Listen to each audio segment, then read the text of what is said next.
to introduce yourself and share a little bit about Ruby's Rainbow, how everything got started, and then I'd want to break down all things campaign, if that's okay. So my name is Liz, and I have two beautiful daughters.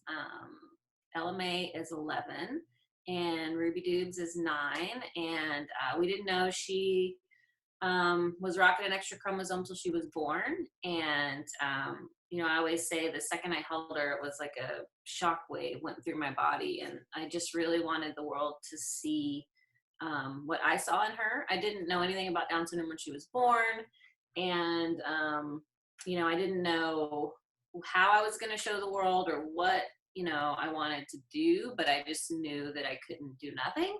And so when I got home, I pretty much, about 6 months took me to kind of get settled and, started trying to research things. And I went into the library and got all the books and did all the stuff. And, what I was finding was that nothing that I was reading was depicting this beautiful, capable, determined little Ruby Doobs that I was seeing every day. And so I quickly just said, okay, I'm done with the books. I'm going to let her kind of show me and teach me and guide me.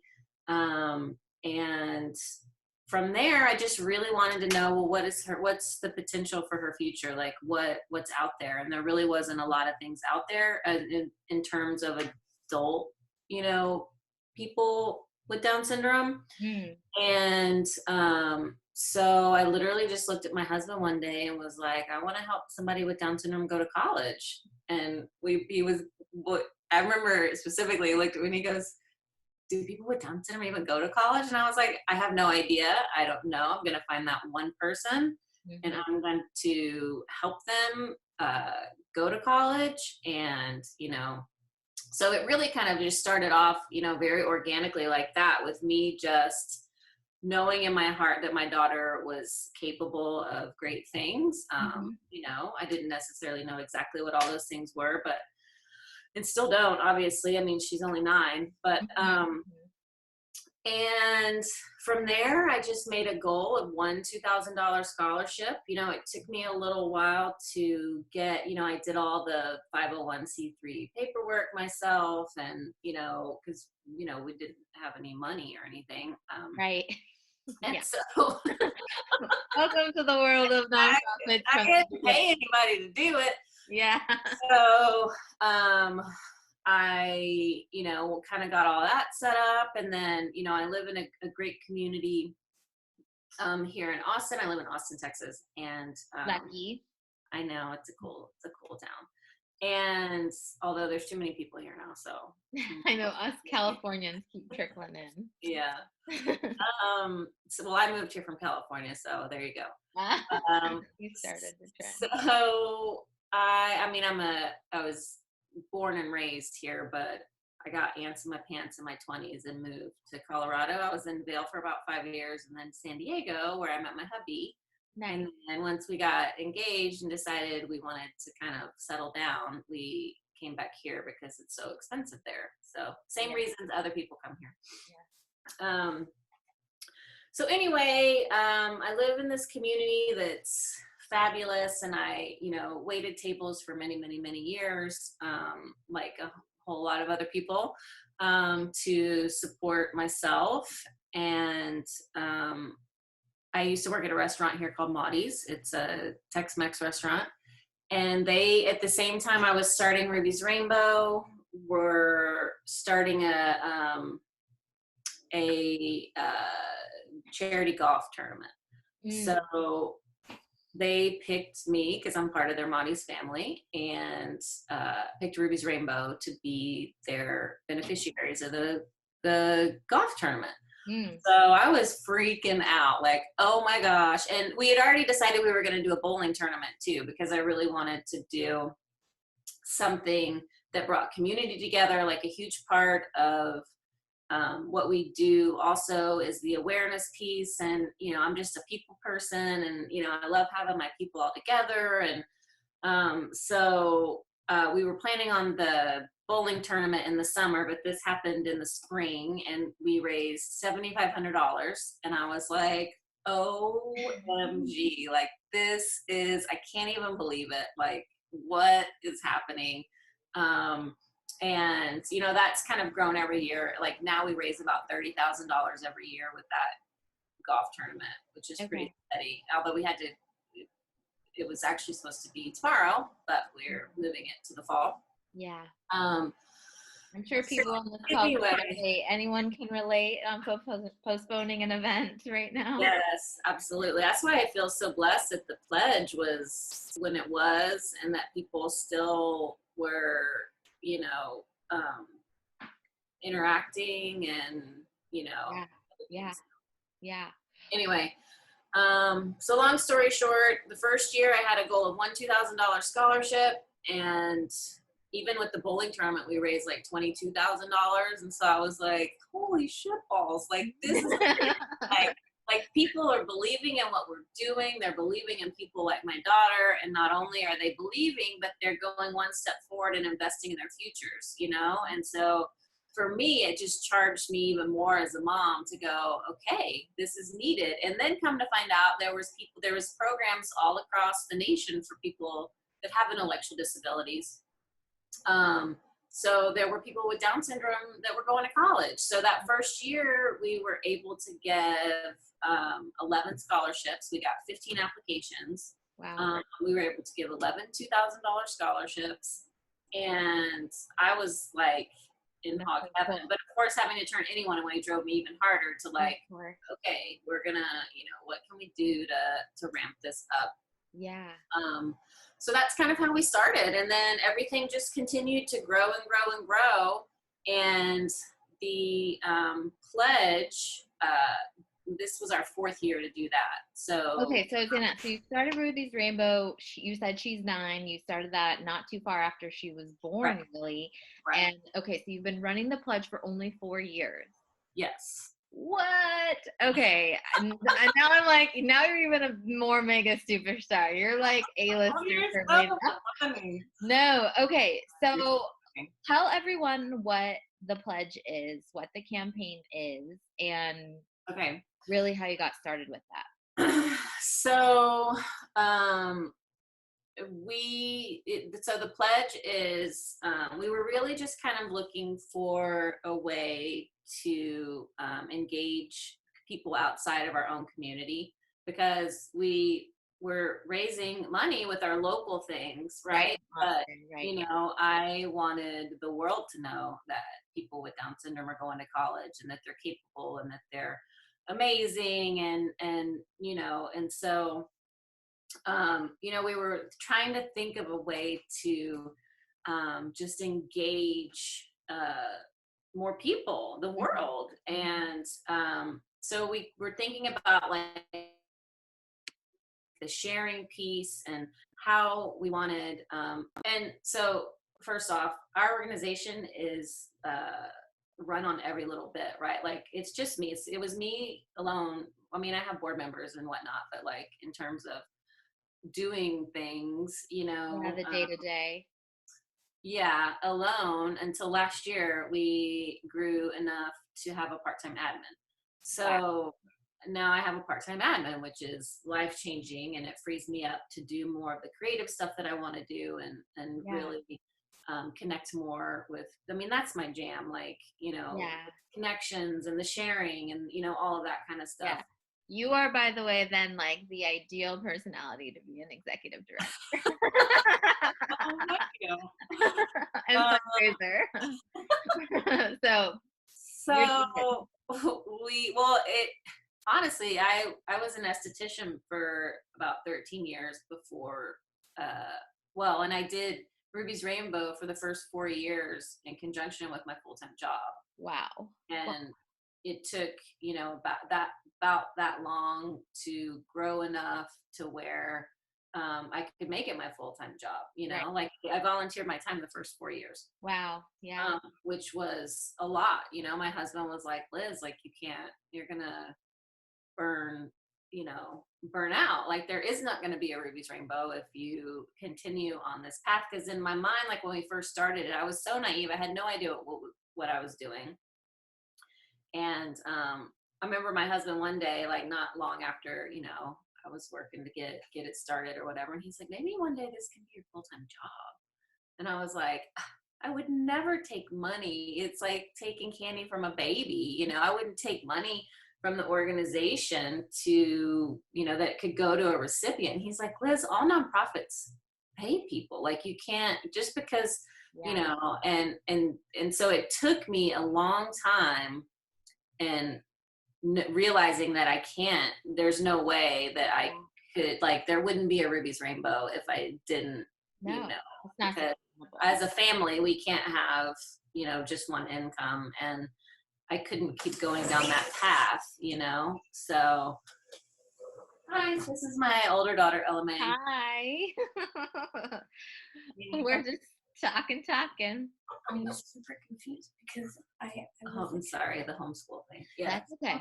So like, I was like asking Miss Mel because like I thought that she assigned a video and then like it didn't work. Okay. And then she was like, I guess. Okay. See if Ruby will come in here. Send Ruby in here. Okay, well, we'll get back to the question. Okay. And we'll try and be efficient so that everyone can go back. I know that I'm just waiting for the attention span downstairs to run out. Okay, so where was I? So we're talking about the campaign. So you needed to figure out a way to have more supporters outside of your local community. Is that really the inception of how you guys decided to do the campaign? Right. So tell us what the campaign is, because it's very clever around what you all support. Okay, so March 21st. So people with Down syndrome have 3 copies of the 21st chromosome. That's what makes them super awesome. And so 3/21 is World Down Syndrome Day, to play on all the numbers. And so, our organization is run on like every little bit, it's, there she is. There she is. Like, we don't have any big major donors. You want to come say hi, Roots? No. Just being a little, she'll come over in a second. So we're talking about Ruby's Rainbow, your favorite. Yeah? No? Okay. So we asked the true celebrity. Oh, she's a diva for sure. We'll be out and about, and she's like, no pictures. I can't. So 3/21, we ask people to donate $21. It's a super easy ask. It's also a very meaningful ask. And then we ask them to share it with 3 people. Yep. And we wanted to have 3 steps, so we added pledge to be kind to people of all abilities. So we really kind of think about, okay, maybe next time I see somebody that's different than me, or maybe I'll go up and talk to them, or maybe I'll say hi or whatever. And so that's really how it started, was just $21. And I feel lucky that the first year that we did it, I went with my friend Kelly Hampton to visit a college, and she has a lot of fierce followers too. She has a daughter with Down syndrome, and she did a blog post about it.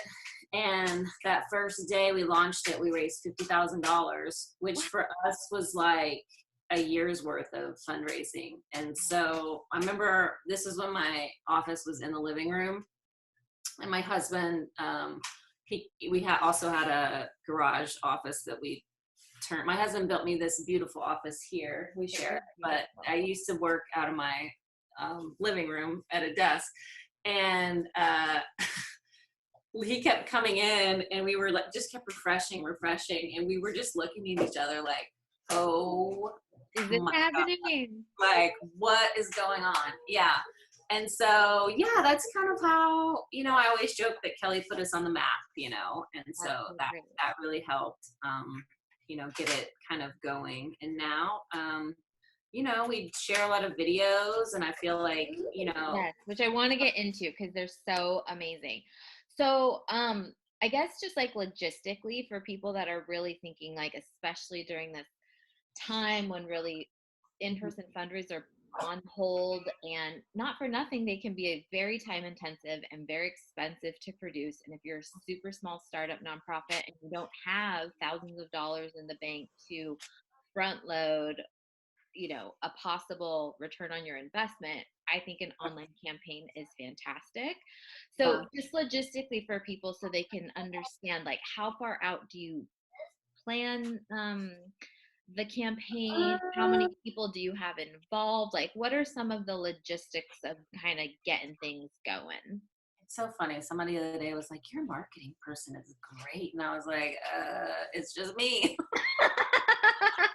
That's amazing.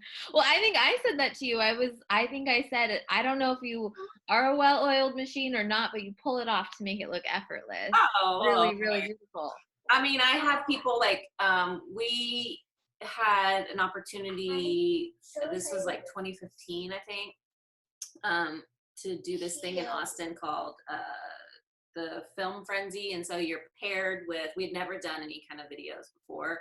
And you're paired with, I mean, other than like cute videos of Ruby or whatever, where you're paired with filmmakers, and you have a week. This was the frenzy part of it. You have a week to create this, 10-minute video about your organization. Well, we ended up winning, like the People's Choice or something. Anyway, but that connected us with Jay and Michelle, who, if I can say anything about videography or whatever, is find people that know your heart.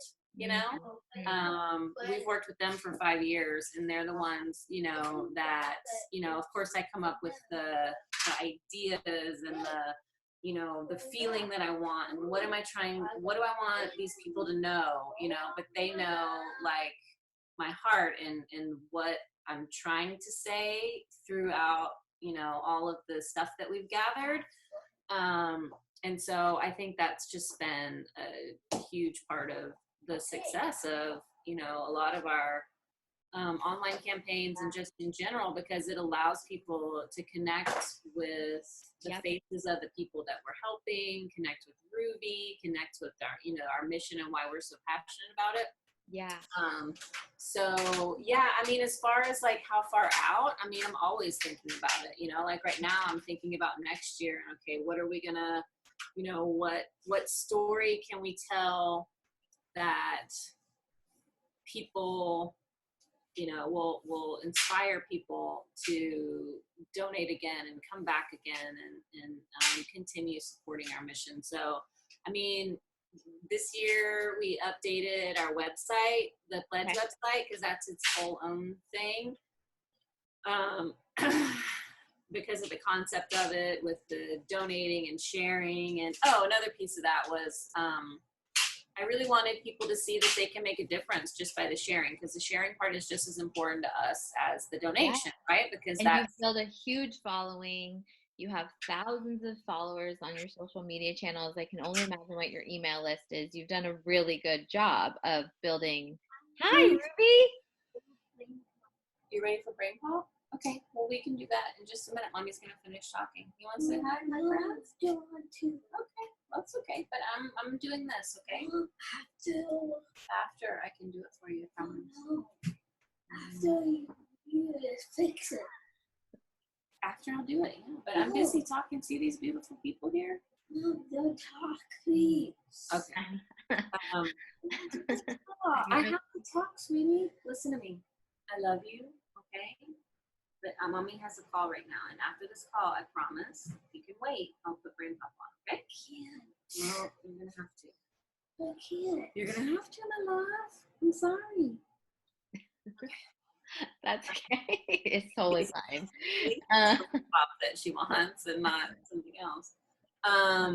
So I forgot what I was talking about, but yeah, the sharing piece is a super huge part. So we wanted people to see that they can donate $21 and then the impact just by sharing can make. And that's where the whole, if you go to the site and like, let's say you clicked on Amy's, profile, you could see like where you donated, and if you had shared, it would show up under hers with the people that donated, so What technology are you using for that? Is that all custom, or are you guys using a platform? it's custom. Wow. The first year we had the idea, we have a really good friend who does web apps, and so she donated her time and her people's time which was huge, Yeah. huge. But we didn't know if it was going to work, like the concept. And so I think they used WordPress and like patched it all together. And it was like a bowl of spaghetti noodles back there. And so we, since it is kind of our biggest fundraiser of the year, we like had it built out, from the ground up exactly the way we wanted it now. So, and so how many, I don't know if you know the exact number of, like, on average, how many peer-to-peer fundraisers do you guys have? I think that is such a smart approach to online fundraising. And I know it's probably taken time over the last 4 years to build, but having those, I find so many times nonprofits rely on their staff, which is sometimes solo, and then their board of directors, who they can be asking all the time. And those kind of webs of networks are limited when it's just those maybe 10 people, right? So how do you guys recruit peer-to-peer fundraisers? What kind of resources or assets do you provide to make it super easy? How many do you have? So we have a pledge committee, which Okay. is a bunch of passionate mamas who, just like me, want the world to know how amazing and capable our kids are. And so it's awesome because they're reaching out into their own communities. And I think we had 60 of them, 65 Wow. or something this year. It grew. Last year we had like 50. And then, them alone raised probably half of Wow. the 265,000 that we raised this year. Okay. So, Incredible. it's amazing. Yeah. I mean, and they're just mamas like me who, and I think a huge part of that is just the authenticity of, them, I can say what I have to say 100 times, but if you know that person, and they're reaching out to their network and they're saying, here's my daughter or son, and this is why this is important, Mm-hmm. Yes, totally different. It's all about the connection, the human connection, I think. So. And what do you do to make it super easy on them to reach out to their networks? Do you provide any social assets? Do you provide any copy? Do you just let them run? So I do provide, I have a social media kit that I send out to them that has, videos, pictures. It has pre-done blurbs of, hey, copy and paste this if you want. I mean, a lot of them, they're writing from the heart and doing their own, bringing their own emotion to it. But, I do send them a whole kit with videos and things like that and pictures of recipients and updates about them, because people really want to see kind of who they're helping. Mm-hmm. And yeah, so I do provide them like a social media kit. So which they're free to use or not, which I love. Right. For some people it's their thing and other people it's not, right? Right. Yeah. And we're pretty loose. We're like, we would love it if you could try and raise $1,500. So there's not really a requirement. No, because we're all yeah. I'm just honored that they want to even, be a part of it. So totally, whatever they can do. So this sounds like kind of your inner circle, your champion group. Do you do anything out of the ordinary to recognize or thank them, or anything after the fact that people might want to? So I send them a pre-package of, last year, so it's like a t-shirt. Like this year I sent them a t-shirt that said Dreamer, and a little necklace, a little rainbow necklace, and of course a sweet note that says, you know, we love you, you're Yeah. amazing, you know, because they are. I mean, Yeah. they're, you know, they're the backbone of the whole thing. So Right. the I love whole that. pledge. So I send them a pre, and then I'm in contact with them the whole time. Like this year, I started a text thread, like a bunch of different text threads, because I didn't want to blow people up with the, you know, having 60 something. I don't even think you can have 60 something people on a text thread. But anyway, so that was kind of fun, because then we're like real time, like, oh my God, we're, you know, somebody be like, I got a $500 donation, or, you know, and it's just fun and exciting, and like, you know, Yeah. High keep spirit. keep the momentum Motivation. going. Yeah. And I'll take snapshots of their like network circles and be like, oh my God, look where you're at, you know, because it's so cool. pretty once the colors start filling in, you know, it gets really exciting and it's motivating. Yeah. You know, for them to see that they are making a difference, you know. So one of the things I think you guys do so great, I've said it before, I'm going to say it again, is your visual storytelling. But I know logistically videoing anything in, you know, 30 seconds, 60 seconds bits, it can be really tough. You mentioned you worked with a company for the last several years. They really understand your brand and what you want. You have a great working relationship, but like, can you walk us through how you coordinate everything? I mean, this year, you guys featured so many students going to Clemson, which, if my geography serves me and my information around like the NCAA basketball tournament has any, Clemson is not in Texas. No, it's not.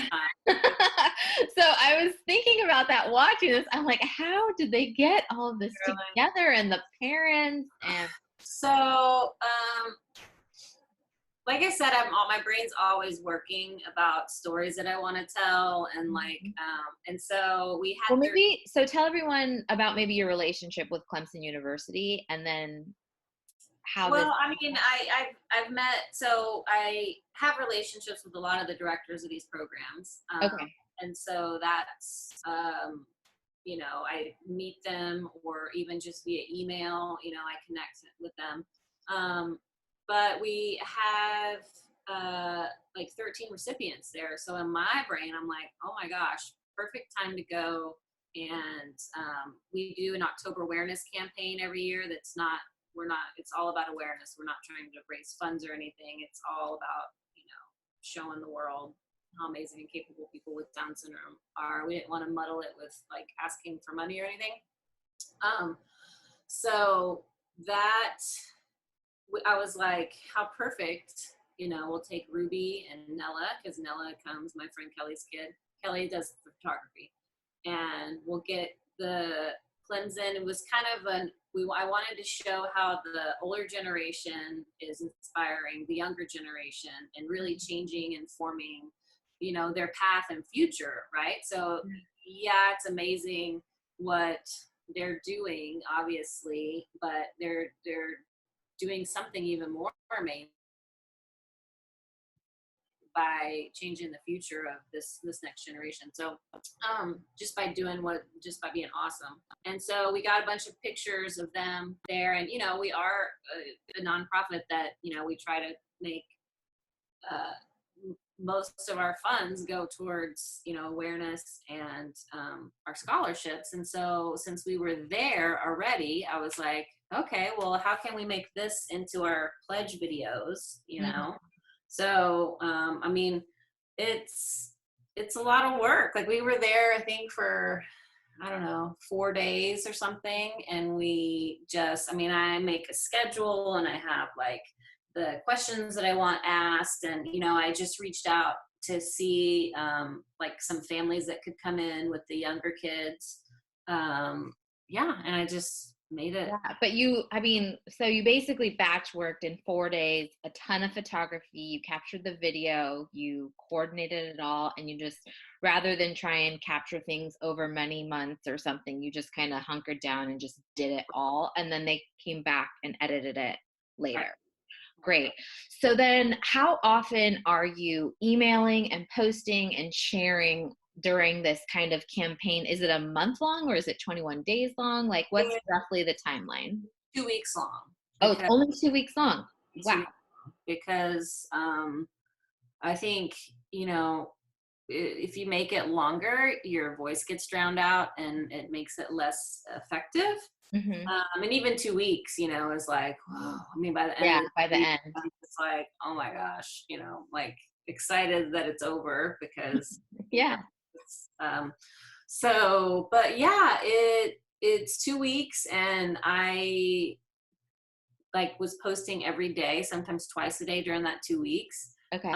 I have totally fallen off the map since then because I need social media. I think you're still doing pretty good. I think you're still pretty active, but maybe compared to twice a day. Yeah. So anyway, but yeah, I am constantly during that 2 weeks on social media, emailing, commenting to people, I always try and do this anyway, but if somebody comments, I want them to know that I've read it and that I, hear them. And same thing with, if somebody DMs me, like I always try it's hard a lot of times because, it's, it's very time consuming, but I try to make sure people know that I hear them. And you're a real person behind this. Right. So I think that that's actually, you bring up an important point. One thing I see some nonprofits doing is they're like totally quiet on their email and social channels, and then they have a campaign, and then they start hammering their audience hard, and the audience is like, whoa, I never hear from you, and then now I'm hearing from you twice a day, and all you want is my money. And it feels very kind of rough. I don't know. So what kind of things do you do, I mean, on a regular schedule? Like, how frequently are you trying to communicate with your audience? You mentioned the fine line between bombarding people and communicating with them. So what are you doing to kind of keep your audience engaged when it's not campaign time? I mean, so we do a monthly email, and occasionally, like in the summer, we have a bowling tournament, so I'll email a little bit more often during that time, which I'm trying to think about restructuring that to an online thing this summer. I'm in the works of thinking about that right now, but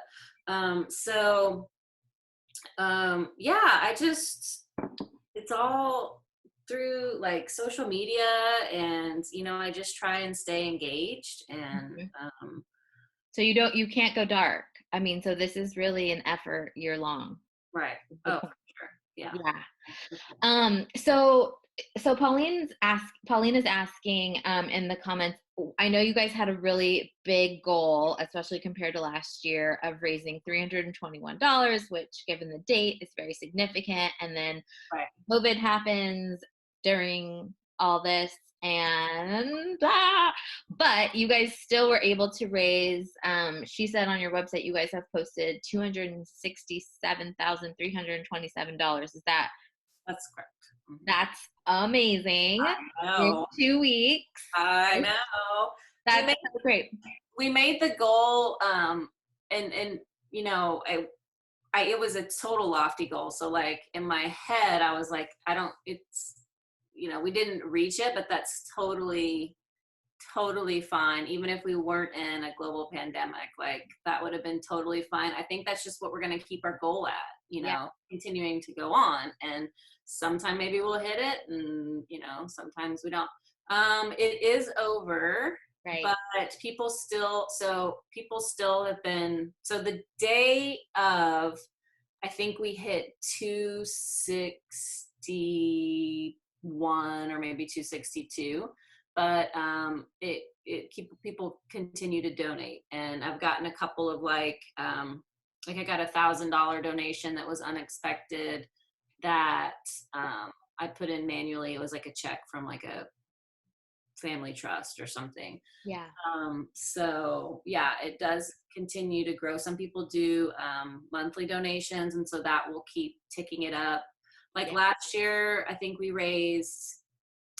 ended up raising 267,000 or something day of, and then it went up to like 285, and then it picked up to 300 by the end of the year. Wow. Okay. So you still have room to grow, which is incredible.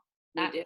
so Yeah. awesome. So Pandemic and all. I mean, yeah, I was just blown away, like so humbled and amazed that people were still showing up, like it's a hard, weird time for everybody. And so it meant a lot to me that our community still, showed up. So. And so how many scholarship recipients does that amount to roughly? So How our much do you expect to get? scholarships are between $1,000 and $10,000. Okay. So, my goal and dream is to, of course, A, never turn anyone away, but B, continue, because it's not cheap. Like, these scholarship programs are more expensive than a typical college student would pay, Oh, and they're not getting a degree out of it generally. Some of them are degree seeking, but but the life experience that they're getting and all of the, gaining that confidence and independence and, work skills and life skills and, all of that kind of stuff is you can't put a price on that, right. but it is really, really expensive. Yeah. Yeah. So, probably I would say, I mean, I don't know. We incremented up on the website for like $5,000. That's how we do it, and that's pretty a good estimate. Mm-hmm. So, I mean, I don't know. I would hope we could give out 65. Oh, the website says 53. Thank you. I'm really bad at math. Well, and who knows? It goes up as more donations come in, right? Well, no, because we have to, like, we're in the process right now. Our application ends at April 19th. And Okay. then Then you'll we evaluate. have a decision process, and you know what I mean? So, like, we pretty much right now are budgeting, kind of how much we're going to be able to give away. And, we're really kind of might have to be a little more conservative because we do have, more events that we don't know how that's going to go, Mm-hmm. but I'm hoping we'll still be able to give out like $230,000 to $250,000. So. Wow, so amazing. So you roughly so far have raised around $267,000. What are your expenses roughly against that? Well, this year we revamped the website, so we've been doing that for about 6 months. So, I mean, it just depends. I mean, other than that and the like cost of, like our videos, I mean, I don't know, like in terms of like Yeah, just not a lot, which is what's so great. yeah. So, and now that You we've guys got, don't do any paid ads or anything like that, right? Or no, you know what's funny? This year I didn't really do. I did 2, and okay. we still did as great as we have done in the past. When I've like, I don't really feel like in our instance, I'm sure they do, and maybe I just don't know how to do them. I don't know how to do them either, but I'm going to talk to someone who does because they're starting to get me. Like a foster care youth organization ran a giant campaign last December and totally got me. So I think I need to talk to them. Yeah. Okay. Well, let me know if you find any pro tips. Okay, I will. Okay, so in terms of expenses, it's the videos and the website, which is kind of like an organizational expense. It's not necessarily a campaign expense. Yeah. Then your time. Yeah, and my time, which is a lot of time, but Yeah. I'm happy to do it. So Yeah. So we're a little over time, and I want to be mindful of your daughters and needing their mama, but I have 2 more questions. So my last 2 questions are, and if anyone has any questions, type them in the chat box, and if we don't have time to do them on the call, maybe Liz would graciously even reply to an email or something. But my last 2 questions are, again, your thank you video is so it's just amazing. It's every organization should copy you, should watch it and copy you, watch it and copy you. So I'm curious, like, what inspired that? Was just like, let's just do this. How do you guys come up with that idea? Well, I mean, I've always been grateful and had, so where is it at? It is, are you on Instagram? She It's is. on Instagram. Okay. Yeah. If you just kind of scroll down, you'll see a video of me and Ruby. Like, Ruby looks like she's about to jump into the, it's like the screenshot, but that's it. Yeah. At Ruby's Rainbow. I've just always been, gratitude is a huge part of my life. And I always want people to know that I appreciate them and care about them. And I want people to know that, they're helping us make a difference. So I always want to let them know that it's this great montage of the recipients saying thank you. I mean, it's nothing complicated. It's just great. And what I personally like more than anything appreciated was the promptness. It's something I know you all thought of when you were recording all of those videos, probably weeks or months prior. So I love that that was part of your schedule from the get-go. You kind of are coming from this place of service and gratitude to your donors from the beginning stage, not as an afterthought. And you can like really feel that in the video, which I think is so smart. Yeah. So if anyone that is either gonna go research it or maybe in a follow-up email, I will try and find it and send a link or something like that. But it's everyone should be copying you. So for my last question, I just want to know, for people that maybe have never done kind of this type of fundraising before, a campaign over a kind of start and end time, if you were talking to yourself 4 years ago and you wished you would have known a thing or two like you do today, what might that be for someone that's brand new at this? Let me think. Geez, I don't know. I mean, I think I didn't. I mean, I have not known what I've been doing this whole time. Yes. So, I mean, I don't know if I have any like big words of wisdom, because I'm really just I'm following my heart. I know that sounds super cheesy, but I'm really just, learning as I go and doing things that feel right to me, so I don't know. I guess I would just say, I don't know. I don't have any words. Well, I love that you're kind of faking it till you make it, and you're doing it, I'm air quoting, but messy. You're just doing it anyways. And I'm imagining that, you do it 1 year, you probably do a post-mortem and evaluate what worked really well and what didn't, and then build upon that year after year. But I think the what I'm hearing you say is like, you just got to try and see what works.